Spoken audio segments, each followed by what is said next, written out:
Hello, podcast fam. I am thrilled to share some exciting news. My book, Sow, Grow, Lead, is officially live on Amazon. This book is more than just my story of starting a nonprofit and building a peanut butter factory in Malawi. So trust me, the ups and downs of that journey are worth the read. It's also packed with practical strategies to help nonprofit leaders like you tackle challenges with clarity, courage, and a whole lot of heart. If you've ever wondered how to turn your vision into reality, navigate the inevitable hurdles, and build something meaningful, whether in your organization or in your own life, this book is for you. I'd be so grateful for your support in spreading the word. Grab your copy of Sow, Grow, Lead in the show notes and on Amazon today. Let's keep sowing seeds of impact together.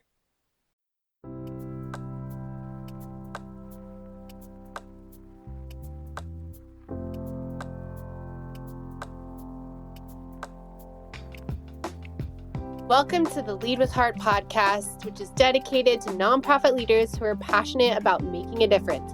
I'm your host, Haley Cooper, and I'm thrilled to have you join us on a journey of growth, inspiration, and transformation.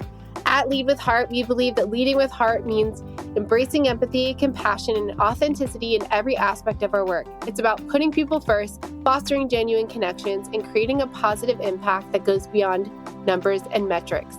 In the nonprofit world, it can often feel like we're carrying the weight of the world on our shoulders. The challenges are immense, and the road can be lonely. But here, you're not alone. This podcast is a community where we support each other, share our stories, and learn together. Each episode will dive into personal and professional development topics tailored specifically for nonprofit leaders. From innovative fundraising strategies and effective team management to self-care practices and leadership insights, we're here to provide you with practical strategies that you can apply to your life and work. My goal is to empower you, elevate your leadership, and engage your heart in all that you do. I want to help you navigate the unique challenges of the nonprofit sector with confidence and resilience, so you can continue to create meaningful change in the world. So whether you're driving to a meeting, taking a break, or winding down for the day, tune in and join us on this journey. Together, we'll discover what it truly means to lead with heart. Thank you for being here. Let's dive in. Hello, everyone. Welcome back to the Lead with Heart podcast. This is your host, Haley Cooper, and I am very excited to have this conversation today with Jason Moss. He is a multi-six-figure business coach, and he leads a community of 20,000 plus coaches online and has helped thousands of coaches grow their businesses and sign more clients.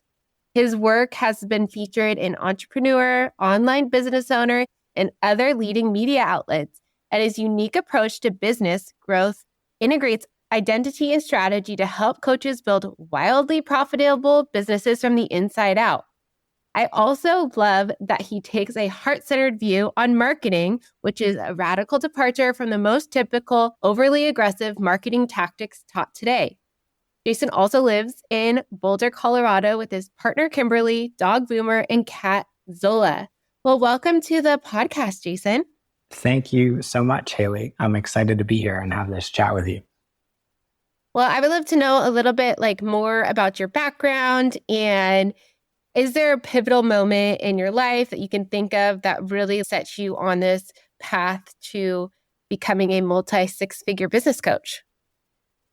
Well, I think like most of your audience listening, I think probably the thing that we share, I'll be the first to say I don't have a background in nonprofits, so I don't know that world. But what I do know is the heart and the desire to really want to serve people and to make an impact and to make the world a better place through the work that we do in the world.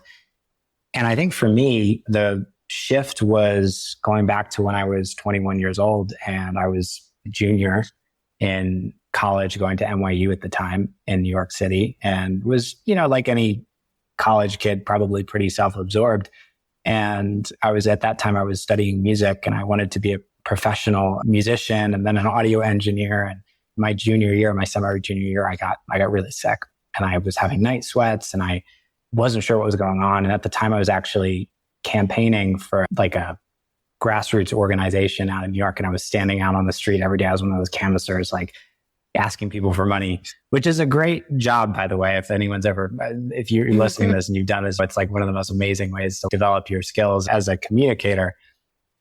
But after a couple months of really being very sick and taking a trip out to Nashville to help my sister at the time, she was moving into college. And I woke up one morning, I was with my family and we were in a hotel together, and I was walking to the bathroom, and next thing I knew, I was on the floor. I was in my mom's arms. She caught me and I fainted. And she said, the first thing you need to do when you go back to New York is go to a doctor. And of course, I was 21 years old. I was like, Mom, I'm fine. Everything's good. But I got back to New York and I went to this doctor. And after going back and forth and doing all these tests, I found out that I had cancer at 21. And that experience led to years of treatment and remission and bone marrow transplant. And I'm grateful today to be 8 years in remission, but it was a challenging road for years. And coming out of that experience, I think the thing that really landed for me was coming up against my own mortality and asking that question, what do I want my life to be about? And what became so clear through that experience was I want to help people. I want to dedicate the work that I do to not only make great money and be able to support myself and do all the things that I want to do, but to be able to actually genuinely go out and serve and to make an impact. And I don't think I was thinking that way before that whole experience, but going through that experience really radically shifted things for me. And since then, the ethos and the values and the heart-centeredness, which I think we share, and certainly anyone listening to this podcast, if you're doing nonprofit work, like you're not in it for the money. We can be sure of that. You're doing it because you want to make a difference. And so it hasn't been an easy road to integrate those values and principles, but that has been the backing of everything that I've done since that experience. And it really comes through the reality of just being up against the edge of my own life and coming out the other side and saying, okay, well, wow, I've been given this incredible gift of life. What do I want to do with it?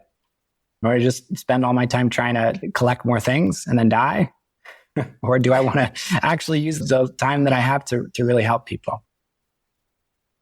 Wow, that's so beautiful. And thank you so much for your vulnerability and sharing with me and our listeners. You are so strong and courageous for enduring that hardship and that experience, and then being able to really live it and see the life that you want to live and really live into those values to be able to help others. I think that's so beautiful. And was there a specific program that you found to help you coach? Is it something you developed on your own? What kind of led you to the steps of actually developing a coaching business? Well, I've always had a passion for building businesses. And when I was a kid, my first business, I was like 11 years old.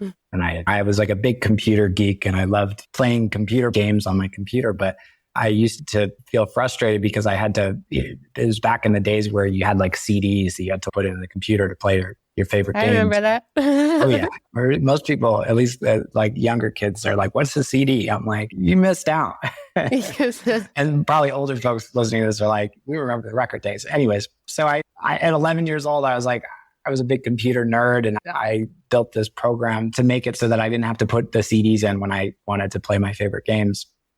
And I actually put that up online and made my first sale. I think I was like maybe 12 or 13 years old. Oh. So I've always had this passion for building things. I've always had this passion for communities and connecting people online. And I've always had this passion for wanting to help people and to make an impact. And coaching is really the space where all of those things have converged for me. And the work that I do today as a business coach is really about taking people who have gifts and talents and abilities and things that they want to share and creating a model for them to do that in business in a way that allows them to help people to be able to make the money that they want to make and also the impact that they want to make. And I'm excited to explore that a little bit more with you today because I know that this is a model that may create some possibilities for those who are in the nonprofit world who maybe are feeling a little bit burned out or just looking for different ways that they might be able to show up and make an impact that are non-traditional, at least to the kind of nonprofit space that they've been in it. Yeah, I love that. And I think you like hark on a good point of, there's this idea of like passions and then also your gifts and talents. So you could be like really passionate about something, or you could have a specific skill set, but you might not be passionate about the thing you have a skill set in, right? But you just have it. So you're like, okay, this will make me money. I'm going to do it. I'm just going to put my head down because I'm good at it. But I really have this passion for this other thing, but I might not have the gifts and talents like readily available for me. So how do you coach your clients on merging the two? Or is that even an idea of finding what their passions are and then aligning their gifts and talents to really become successful? Yeah, it's a great question. And you hit the nail on the head in the sense that there's actually three things that we look at when it comes to building a successful business. And the first two are definitely passions and skills. So running a business is hard. Whether you're talking about a nonprofit or a coaching business, it's not an overnight thing. It takes lots of hard work. And so the thing that's really going to pull people through, I find, at least for me and all the businesses that I've started, is that I'm excited about serving and showing up in the work on some level. So the passion has to be there. And I think that's just from a longevity standpoint, like to be able to go through like the trials and the challenges and to continue to show up day after day. You got to be excited on some level about what you're doing. So that's the first piece. The second piece is some level of skill in whatever it is that you're providing. And maybe you're a nonprofit leader and your skill is you're just really great at managing people. And so like your ability to actually get paid to do that role is a function of the fact that you actually have value in that role because you've got skills to be able to do the thing that you're doing. But then there's the third piece, which a lot of people don't think enough about this, which is what the market wants and really being able to, I think a business is solving problems. This is what we do. We get paid to solve people's problems. And so being able to find that midpoint between your passions and skills and also like a group of people who really want to need something. So when we look at trying to put something together, it's really trying to figure out what is that point in the middle between your passions, your skills, and also a group of people with a clear gap. In other words, like they're at point A, they want to be at point B. And there's so many different gaps in the world. There are thousands of them that you could potentially address in your business or in the work that you do. But your ability to make money, to get paid, and also to be able to help people is really about being able to come to someone with a clear problem and say, hey, I've got this solution to be able to actually solve and address that. So it's really just about, if you imagine like a Venn diagram, it's finding that point in the middle between all those things.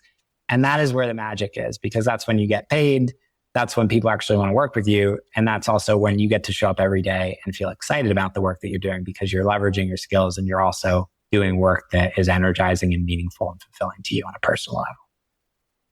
Oh, yeah, I love that illustration and like how you have to pinpoint all three and like find that middle ground. And if someone's listening and they're like, okay, well, coaching, like I've heard the term, but I'm not really familiar with it. Obviously, we've all had coaches throughout our life, like in sports terms. But number one, what is a coach in a business sense?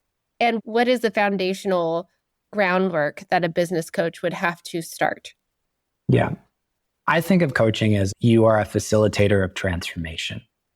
And that could be a facilitator of transformation for individuals or for organizations, but you're essentially helping and shepherding someone's journey going from point A to point B. And that could be so many different things. I work with relationship coaches who are helping people improve the intimacy in their relationships or find their perfect partners or be able to heal from traumas and past relationships or divorce. It could be business coaching to help people launch or grow their businesses. It could be helping people with nonprofits, being able to do consulting or some kind of coaching with nonprofit leaders to be able to come in and help them do what they do more effectively. There's so many different ways that we can facilitate transformation on some level. But it's really, I think of it as you're the way shower. And in some way, you're facilitating that journey of someone getting from where they are today to where they want to be. Usually in a coaching context, it's more about helping them unlock their own potential through the power of asking really good questions. And rather than consulting, which is more about, here's the answer, here's what I would do. It's how can we unlock the potential within you? And how can I use the power of questions to basically help you tap into your own greatness and your own wisdom and your own answers and ways of seeing things that you might not be seeing. And that is the power of coaching. So it can look like many different things, But on its most simple level, it's really helping someone unlock their own potential and facilitating that transformation so they can get more of what they really want out of their life.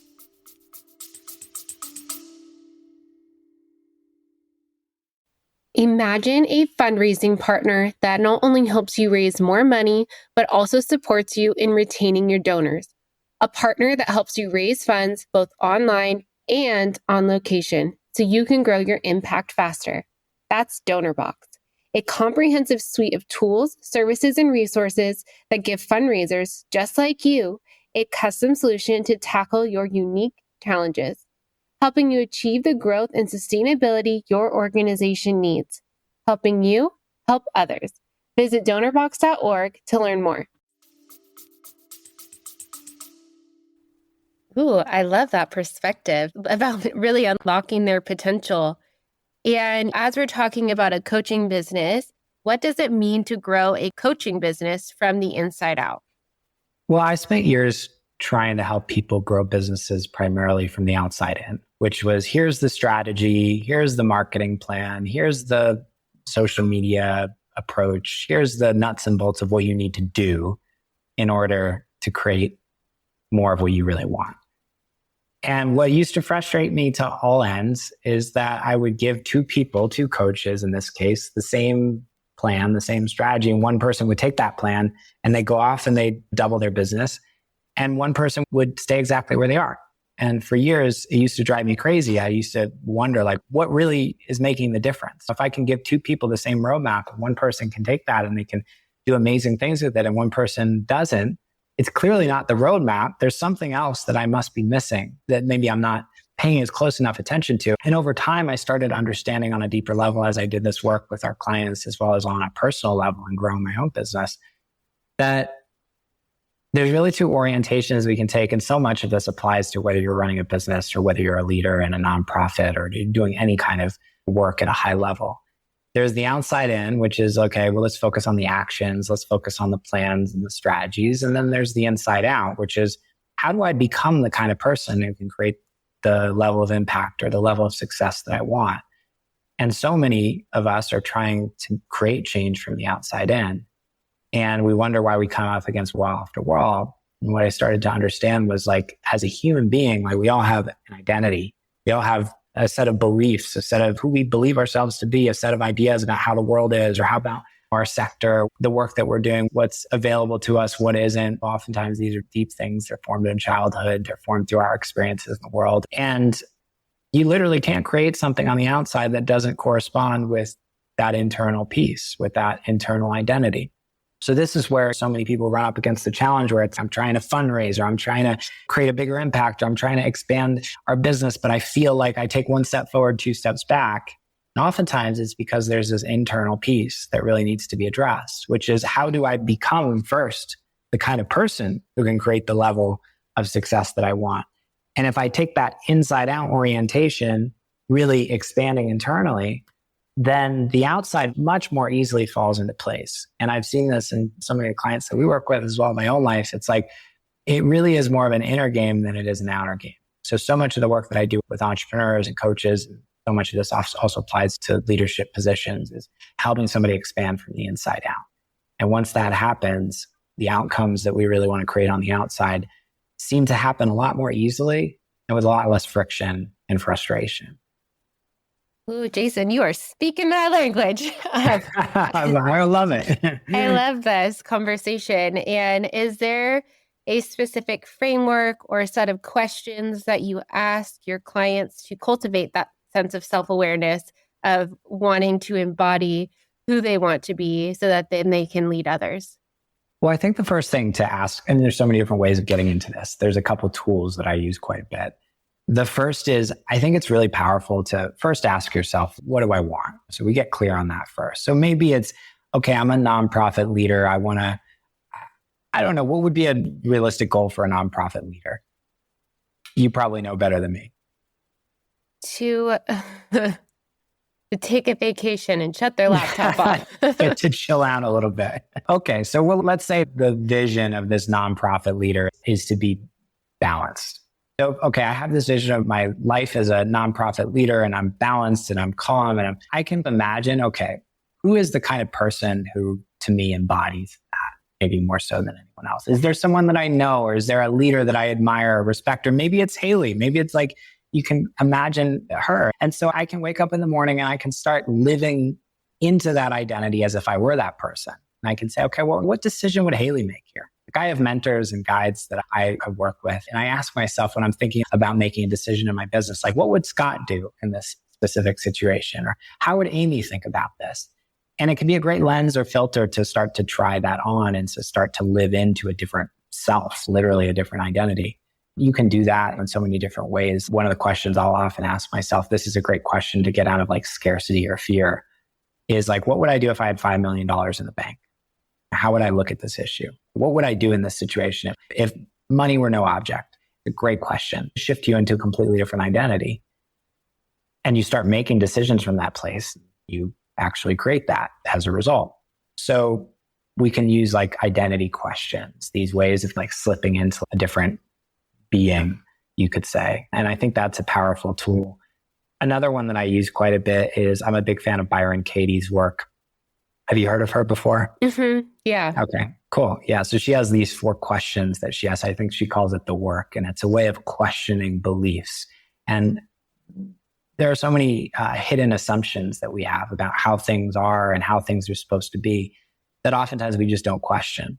I'll hear clients all the time. I'm thinking of a client I worked with a while back. She was a health coach, and she was, I think when we first started working together, she was maybe charging $2,000 for a coaching package. And she had a belief that no one was going to pay her $4,000, double what she was charging for coaching.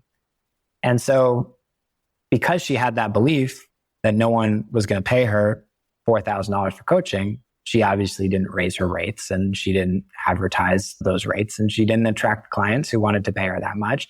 And when I met her, she was in a very difficult place in her business and she wanted to make more money. And she was also working up a side job as like a massage therapist because she wasn't making enough money as a coach to be able to support herself full time. And so one of the first things I asked her, she said, okay, well, no one's going to pay me $4,000 for coaching. I said, well, is it true? Is it true that nobody's going to pay you $4,000 for coaching? And can you absolutely be sure that it's true? And just being able to ask that question is like, well, I guess I'm not totally sure. I have an idea that maybe that's true, but I can't be 100% sure that's true. And well, who would you be if you didn't have the thought that no one would pay me $4,000 for coaching? What if you had the thought that there are lots of people out there that could pay me $4,000 for coaching? How would you show up? How would you walk through the world if you believe that to be true? And so we can start doing this work in these 4 questions. You can just Google Byron Katie. I love our work. She's got a ton of free stuff online, but these are questions that you can ask yourself. And so maybe you have a belief around fundraising or what people are willing to spend at fundraisers. It's like we can start unpacking these things and you can see that so many of these things that we think are true are really just stories that we're telling ourselves. And they create these little boxes that we live in. And these boxes that are they're reaffirming feedback loops. Because if you believe nobody is going to pay you $4,000 for coaching, you're going to create a reality in which that's true.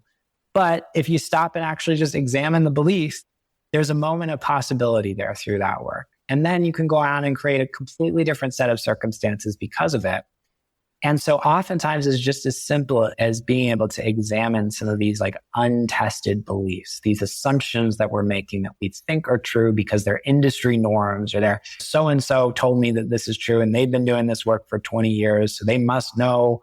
They're just constructions. They're stories that we've propped up that we tell ourselves that limit our possibilities. So doing that work as well, in addition to some of those identity questions that help us tap into a new way of seeing things or a new lens or a new filter upon which we can make decisions. I think those are powerful tools. Yes, I love that. And then we can start projecting that positive reality onto the world. And like you said, attracting those clients who are wanting to pay more or those donors who are willing to invest in the cause. Like it is not as simple as a mindset shift, and there's obviously a lot more, but like that identity piece and those beliefs and those assumptions play such a critical role in the way that we navigate the world.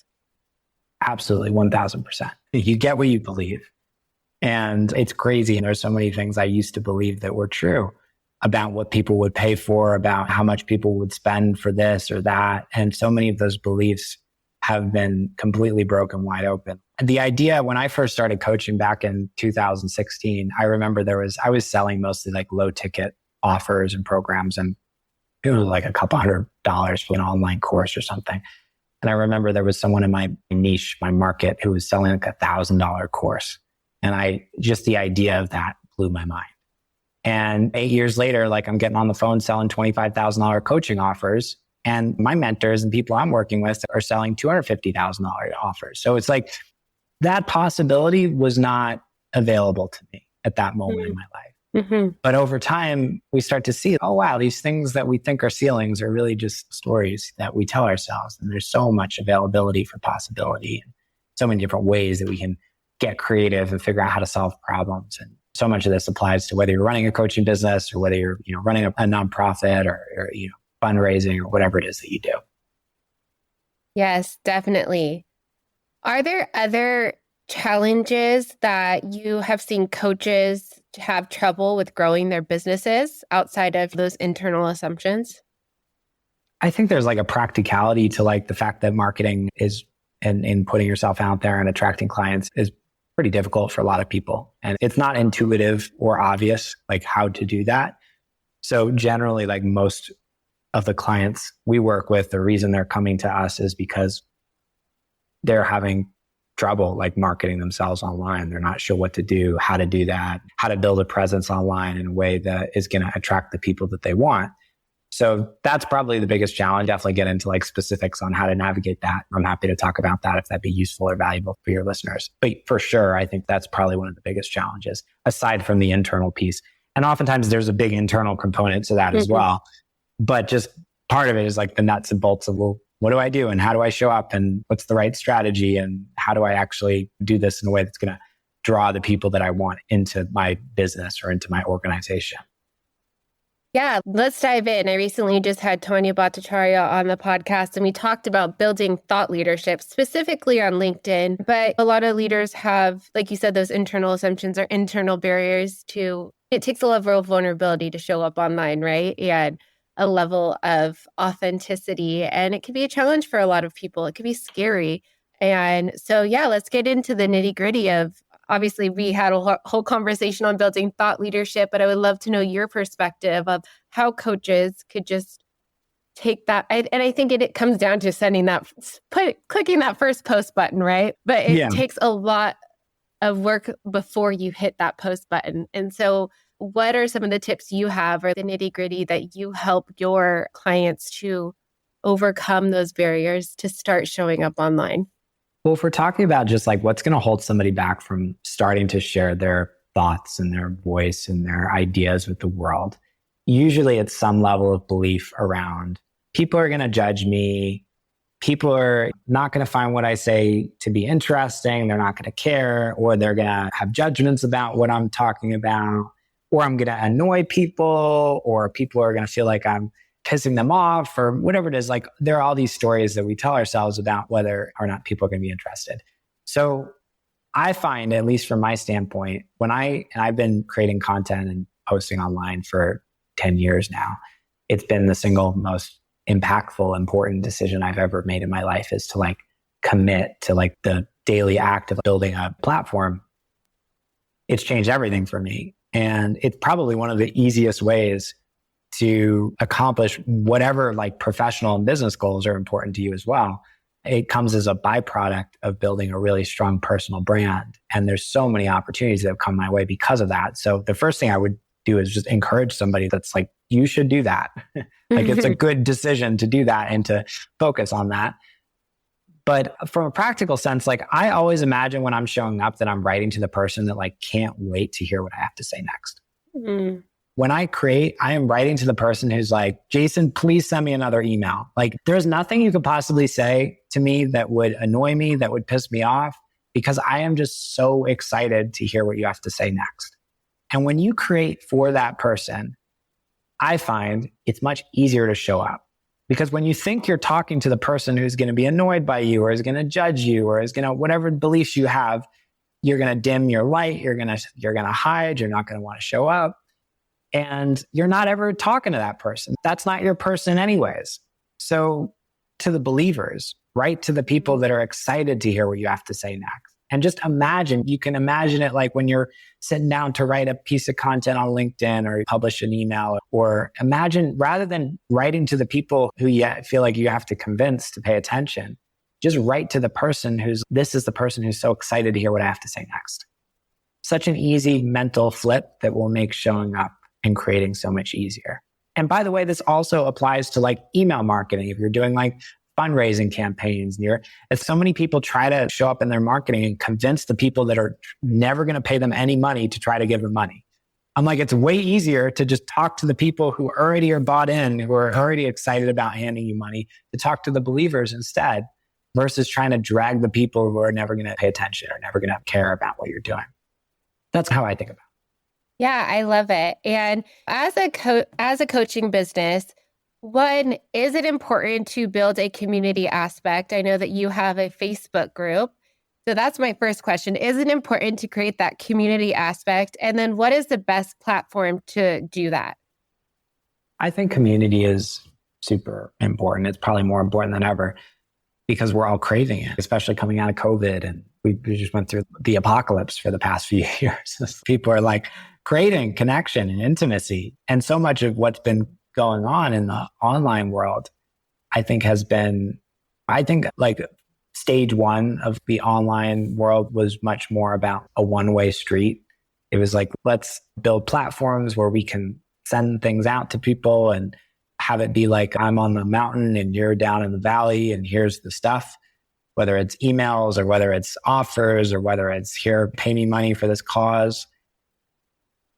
But then there's like a stage two, which is much more of this like collaborative two-way street where you can create intimacy and connection and community between people, between others, and also between you and your audience and who you're actually communicating with.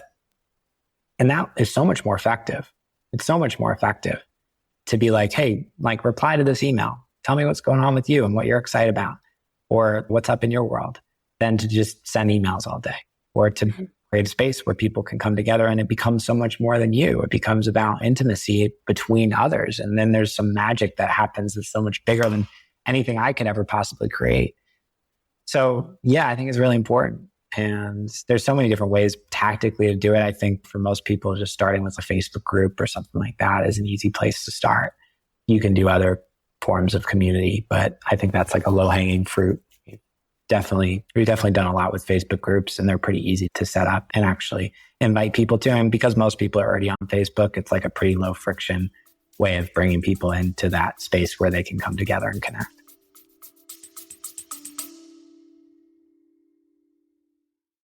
Hey there, podcast family. If you're like me and deeply committed to improving your leadership skills and fostering better connections with your team, I've got something truly amazing to share with you. I'm proud to introduce the EMC Masterclass, something I talk about often as a certified trainer. It's an incredible program developed by the renowned Dr. Lola Gershfeld, an organizational psychologist and corporate emotional connection expert. You might remember her from a podcast episode where she shared invaluable insights into the world of emotional connection. Dr. Gershfeld's EMC Leaders courses are designed for anyone working with people, whether you're a manager, supervisor, team leader, educator, coach, mentor, or a team member. This program is truly for everyone looking to enhance their communication and collaboration skills to raise more revenue for their mission. Now, let me tell you why the EMC Masterclass is a game changer. Dr. Gershfeld's groundbreaking emotional connection process has been integrated into top universities' curriculum and recognized by international organizations like ICF, HRCI, and SHRM. Humans are wired to seek emotional safety, and when we feel safe, we're more likely to take risks, share innovative ideas, and collaborate effectively. The EMC process is the catalyst for creating that emotional safety within your team. The virtual EMC Masterclass consists of 8 modules with 4 hours of expertly recorded material, 13 quizzes to reinforce your learning, and a workbook filled with activities for offline practice and something I still refer to daily. Ready to become an emotional connection master? Dr. Gershfield is offering an exclusive detail for our podcast listeners. Use the code LEADWITHHEART to enjoy a generous 10% discount on the EMC Masterclass. Head over to emcleaders.com and enroll in the EMC Masterclass today. Yeah, I love that idea. And you talk a lot about that inside-out approach. How do you coach your clients to sell coaching from the heart without being salesy or pushy? Well, I think the first thing is to remember that it's not really about you. And this also applies to nonprofit leadership as well. That the reason why people resist sales and feel like they don't want to ask is because they're thinking too much about themselves and not enough about the work that they're doing and why this actually exists. And also, more importantly, the value or the benefit this is going to bring to the person that you're actually asking. Like when I go to someone and ask for their money, and the way I think about it is I'm walking through the desert and I've got a backpack full of water bottles and someone's laying on the sand and they haven't had a drink of water in 3 days. Me coming over to them and saying, hey, I've got this water bottle. Do you want it? Is of service to them. It's a tremendous value to them. And when I think about coaching, it's the same way. We have these things that can truly serve people and help people and make their lives better. And when I come to someone and I make an invitation, which is really, that's how I think about selling. It's laying out the red carpet and saying, hey, this thing that I created, I think it would really help you. Do you want to come on board? Do you want to join us? It's going to be really awesome. It's just like you call your friend up and invite them to a party. That's how I think about sales. It's rolling out that red carpet and making those invitations. For the right person, that's a tremendous gift. They're going to walk away so much better off. Same thing goes with fundraising, by the way. Like you're asking for someone's money, but like for the person that's giving you money, they're getting something so much more valuable in return. Sometimes that's just the feeling of I'm actually making an impact. You're allowing that person to exchange something that is literally valueless, like numbers on a screen in a bank account, useless.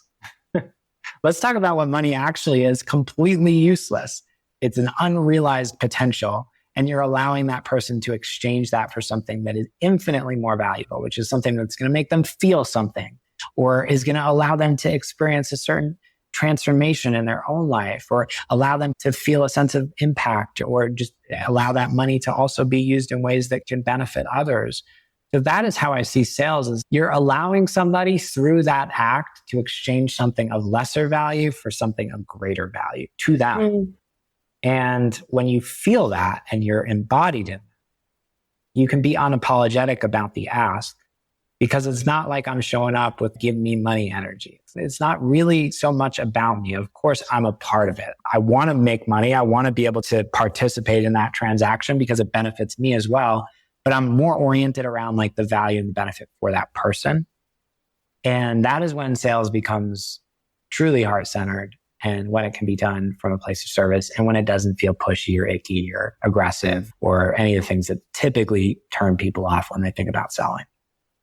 Yeah, I love that. I'm just thinking about my like LinkedIn DMs recently and how they are very pushy and salesy. And this person thinks they know what I want, but they don't know me.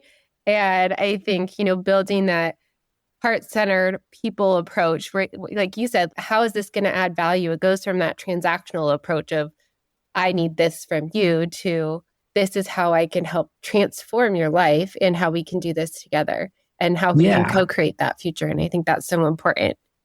And so much of it also to your point around like LinkedIn DMs and what feels sleazy and pushy is like when someone is asking before they even know whether or not there's a need or there's a desire. And I love like one of my cardinal rules is like, I don't ask for the sale or I don't make invitations until I know that like I'm addressing a challenge or a problem that someone has. So I might start with a question like, tell me a little bit more about what's going on in your business or what's your vision or what's your goal? And okay, you're at X amount of money today and you want to get to Y. I actually have this thing that might be really helpful for you. Now we can come in as a problem solver versus just being like, hey, I have no idea who you are. I have no idea whether or not you have a problem. Here's the thing. Here's the pricing. Do you want it? Which is like the spray and pray, like old guard way of selling and not particularly effective, though it's still practiced widely. There is certainly another way of doing it, which is much more, to your point, like relational. It's about curiosity and about exploring where someone is and understanding their vision and their goals and their challenges, and then being able to come in as that problem solver and say, hey, I've got this thing that I think would genuinely really serve you. That's so good.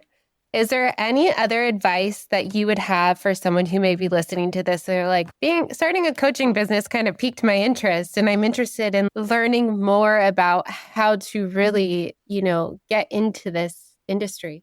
Do you have any advice for that person who's listening? I guess my classic entrepreneurial answer is like, how can you do this as like a risk-free test? This could be as simple as you texting 10 people and doing coaching for free for a month and just seeing, do I actually enjoy this? Literally, like when I work with new coaches, we don't work with brand new coaches anymore. But when I used to work with new coaches, their first few clients almost always would come from people they already knew. And it would often be as simple as just like texting people and just being like, hey, I've got this thing. I think it'd be really valuable for you. You want to hop on board? That was my first month as a business coach. I like a $10,000 month. And it was like 2 people that I know. It was someone who used to work for me when I was a director of sales and my girlfriend's friend who was a coach who needed help. So I'm a big fan of, if you're curious about something, how can you just try it out or test it in a way that is like really low friction and really easy? And it doesn't have to be this whole drawn out business plan craziness. You have to come up with a 6-month roadmap and quit your job today and do all that. You can literally just go out there and say, hey, if this is something that is piquing my interest, is there a way that I could just try this out with maybe 1 person or 2 people? And if there's something here and I feel aligned on this and it seems like it's adding value, then how can we double down on that? And it can be as simple as that. So I would encourage anyone who is like curious to take that approach. It's really simple. You don't really need much to get started. And it could be an awesome opportunity and way for you to really make an impact and to serve people in a way that maybe is a little bit different from the world that you might be in today. Oh, I love that advice. Jason, where can people find you and learn more about the work that you're doing? Yeah, so we've got, I would say jasonmoss.com, JASON, Moss, MOSS.com is a great like hub for everything that we do. And we've got links to our social media, Instagram at Jason Moss Coach, or our Facebook group, and some other things we've got going on are all going to be there. I would also just encourage you to shoot me a DM on Instagram if you enjoyed this. I love connecting with people and hearing more about what you're up to. And we can build some of that community, and that's a fun place to connect as well. So jasonmoss.com as well as Instagram and some of the other spots, which are all available on our website. Well, we will make sure to link to that all in the show notes and on all of our social media posts. Thank you so much, Jason. I have really enjoyed this conversation with you. Thank you. I appreciate the opportunity.